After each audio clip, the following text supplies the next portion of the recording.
And thank you very much, ladies and gentlemen, for the opportunity to tell you about the Azure Minerals story. As Chrissy just mentioned, it was about 3 years ago that we acquired an interest in the Andover project from Mark Creasy, who is a legendary prospector and highly successful operator in Western Australia.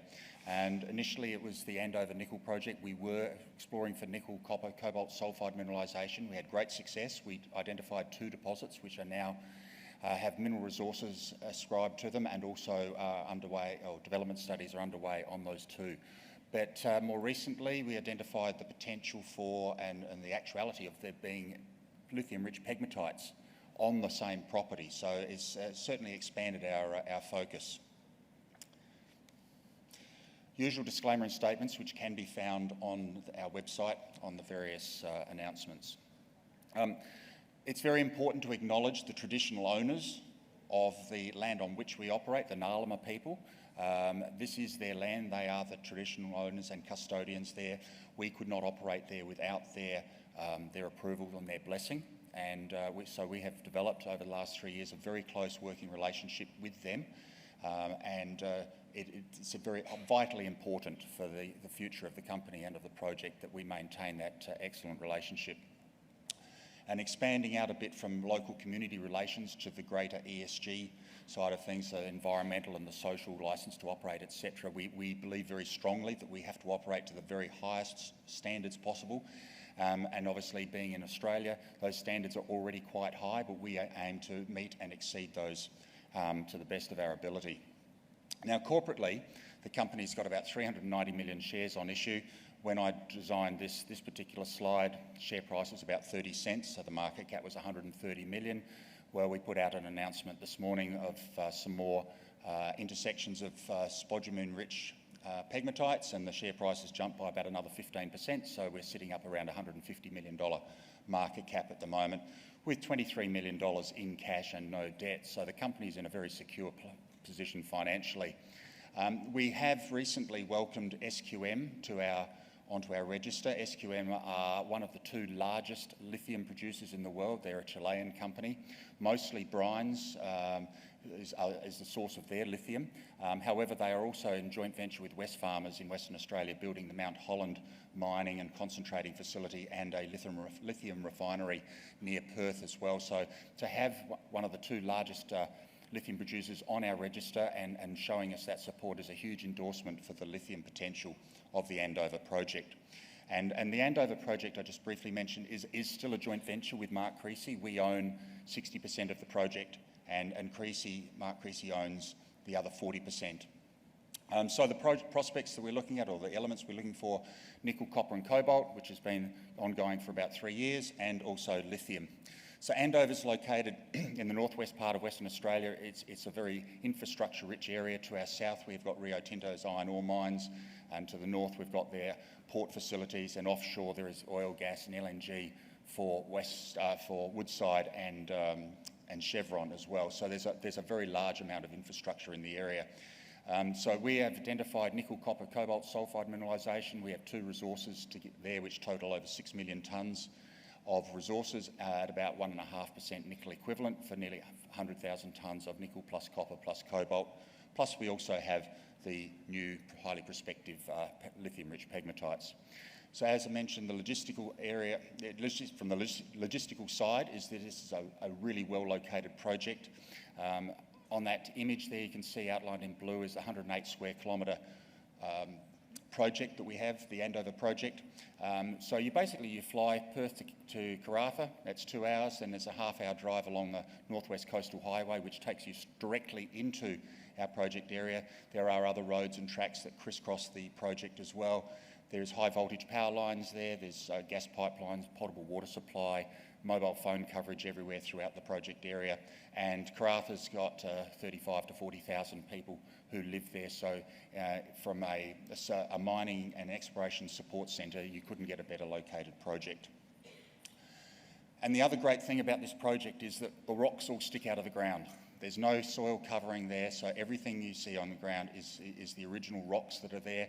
And so it's traditional boots on the ground exploration with our geologists walking across the ground, mapping and sampling as they go, and identifying really good-looking rocks at surface. For example, there's copper-rich mineralisation shown in the bottom left-hand image there, the bottom right-hand, high-grade nickel gossans sticking out of the ground, and the upper image is the high-grade lithium-rich pegmatites that we've identified as well. So just traditional exploration is identifying these targets, and that's always followed up with drilling. So we'll move into the lithium side of things. There's the project area, 108 square kilometres. We've identified over 700 outcropping pegmatites throughout that eastern and central part. They're shown there as those red shapes on the image. And of all of those pegmatites that we've identified in that pegmatite swarm or that field, all of them are located within our property.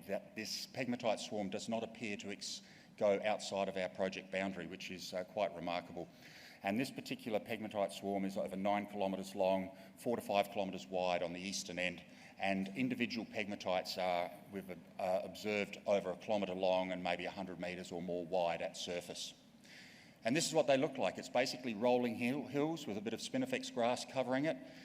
So that makes the rocks really easily identifiable. The pale rocks are the pegmatites, the dark rocks are the host mafics and ultramafics. So very easy to identify, very easy to map and sample. And so that's what we've been doing a lot of. So late last year we had completed nearly 800 samples were collected, and of those 800 samples you can see there the numbers that are very high grades, 2%, 3%, all the way up to nearly 5% lithium oxide in some of those samples. So very high grades at surface, and the challenge is, are those grades replicated in the drilling? Well, it appears that they may be so. So this was a drill hole we drilled very late last year. It's the first drill hole that we've actually intersected mineralised pegmatites up until the end of last year, hole 199, so a bit over 7 metres at 1.5% lithium oxide. The white mineral you can see in there is the spodumene, which is the preferred lithium-rich mineral that we're looking for, and we heard from Ron earlier with Global Lithium, and their two projects have the same mineral species in theirs.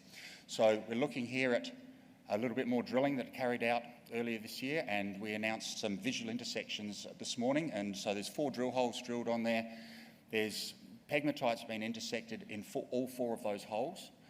Visually, we have recognised spodumene in those pegmatites, and that's the information that we released to the ASX this morning. So some of those intersections are quite wide. They vary from 20 metres all the way up to over 50 metres wide, so very high, very wide widths of mineralisation of pegmatite in those drill holes. And you can see on the photograph on the left-hand side there, that's the spodumene-rich material in the pegmatite. So the white blades, the white crystals that you can see there is the spodumene. So there appears to be a lot of it. So what we see going forward for the Andover, for the lithium part of the Andover project, is a major drilling program. So 2 diamond drill rigs going by next week.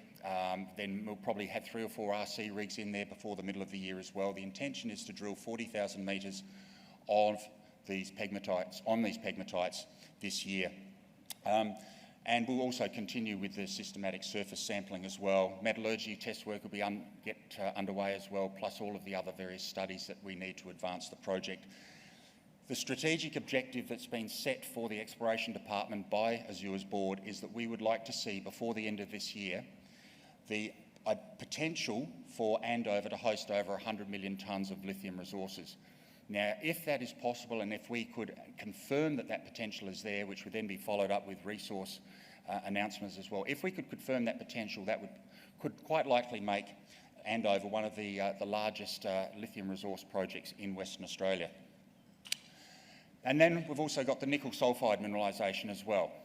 So this is located in the southwest corner of the project, bottom left hand of the project area that you can see there. 2 deposits, the Andover deposit and the Ridgeline deposit, one 4.5 million tonnes, the other one nearly 1.5 million tonnes. So 6 million tonnes of nickel resources containing around about 100,000 tonnes of nickel plus copper plus cobalt. Once again, the board has set an objective here, or recognises a potential for being able to have multiple nickel mines that would be feeding a centralised processing facility, and so that's the premise on which we're operating and advancing the development studies. The two deposits we've identified, Andover and Ridgeline, located very close to each other. In fact, they're actually on the same mineralised structure. There's a small gap of about 200 metres in between them. But we're looking at having a co-development strategy. It would be an underground mining operation with a portal and then a decline that would access them, going to the north, turning left and right, and mining both of those two deposits simultaneously. As part of the studies that we've undertaken, there's been a lot of metallurgical test work done on the ore from both deposits, and what we do recognise now is that we can make a copper concentrate and we can make a nickel and cobalt concentrate. Both of those concentrates deliver good recoveries with very high grades of metals in there, and importantly, no deleterious elements. So this is we have sent the specs for these the specifications for these two concentrates to a number of the international metals traders, and there's certainly generated a lot of interest, and they have indicated that if we can produce these sorts of concentrates, they would be very willing to buy them. And then, of course, there's the upside. We've got a lot more targets that need to be drilled. These nickel targets will be tested as an ongoing basis throughout this year and probably into the future after that as well. So the scoping study that is nearing completion, we have basically finished all of the components that you can see on that list there. What we're currently doing is populating the financial model with all the operating costs and the capital costs. And we are hopeful of being able to announce the results of that scoping study either in late April or sometime in early May. It's still ongoing, and hopefully that'll be finished very shortly. So for the project, for the Andover project, it's a dual pathway project. We've both got the nickel and the lithium. Now the nickel is more advanced. The nickel side of the project is more advanced because we've got two deposits that have been drilled. We've got resources for both of those. We've nearly finished the scoping study. Indications are 6 million tonnes of resources there is very attractive. Let's make it a little bit bigger. If we can get it up to 9 to 10 million tonnes, increasing the metal content by about 50% through additional exploration. So if we can get it up to 100,000 tonnes of nickel and 50,000 tonnes of copper, that is our aspirational target for something that would be very attractive to develop. So that's the objective that Exploration Department's been set for 2023 on the nickel side. But simultaneously with looking after the nickel, we'll also be exploring the lithium. Now the lithium is behind the nickel in terms of a foot race. Their two projects are quite different in their advancement, but the lithium exploration is actually a lot easier, or it's more straightforward, because the pegmatites that contain the lithium stick out of the ground, and visually you can see the spodumene, which contains the lithium, inside these outcrops. So when it comes to drilling and drill testing these, it's actually literally is just drive your drill rig up to those outcropping pegmatites and drill those holes. And so that's what we will be doing. What we also need to do to enable us to action all of that is that we need the environmental and heritage approvals. So that's a process that we're going through at the moment. We're able to drill in certain areas on the pegmatites because they have had prior approval. We are now hopeful of getting the full approvals for the rest of the project area completed within the next few weeks, in which case we'll have multiple drill rigs out there basically just driving up to those outcropping pegmatites and drilling them. They are very visual, and because a lot of what we're doing is diamond drilling, you can actually see the spodumene minerals in the drill core, so it makes it easier and more straightforward in terms of planning and accelerating that exploration. So as I mentioned earlier, the objective of what we would like to see by the end of this year is the ability of this project to host over 100 million tonnes of mineral resources, of lithium resources. Now that would put Andover into the world-class category if we can achieve that objective.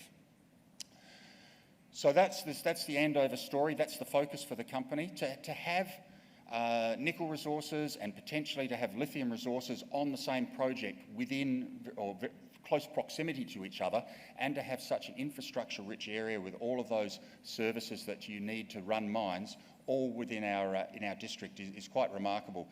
And I'd have to say what's also quite remarkable is with all of this, these nickel occurrences and copper occurrences and now lithium occurrences sticking out of the ground, it is remarkable that they have never been looked at previously, considering they're only 5 kilometres south of the nearest town of Roebourne. So have that mineralisation sticking out of the ground, and no prospectors or old-timers or modern explorers have been out there and identified that. So it just makes this whole Andover district incredibly prospective, and we are very confident that there's going to be a certain mining decisions will be able to be made for Andover in the near future. So I look forward to that happening, and I thank you all very much for your attendance and listening to the story.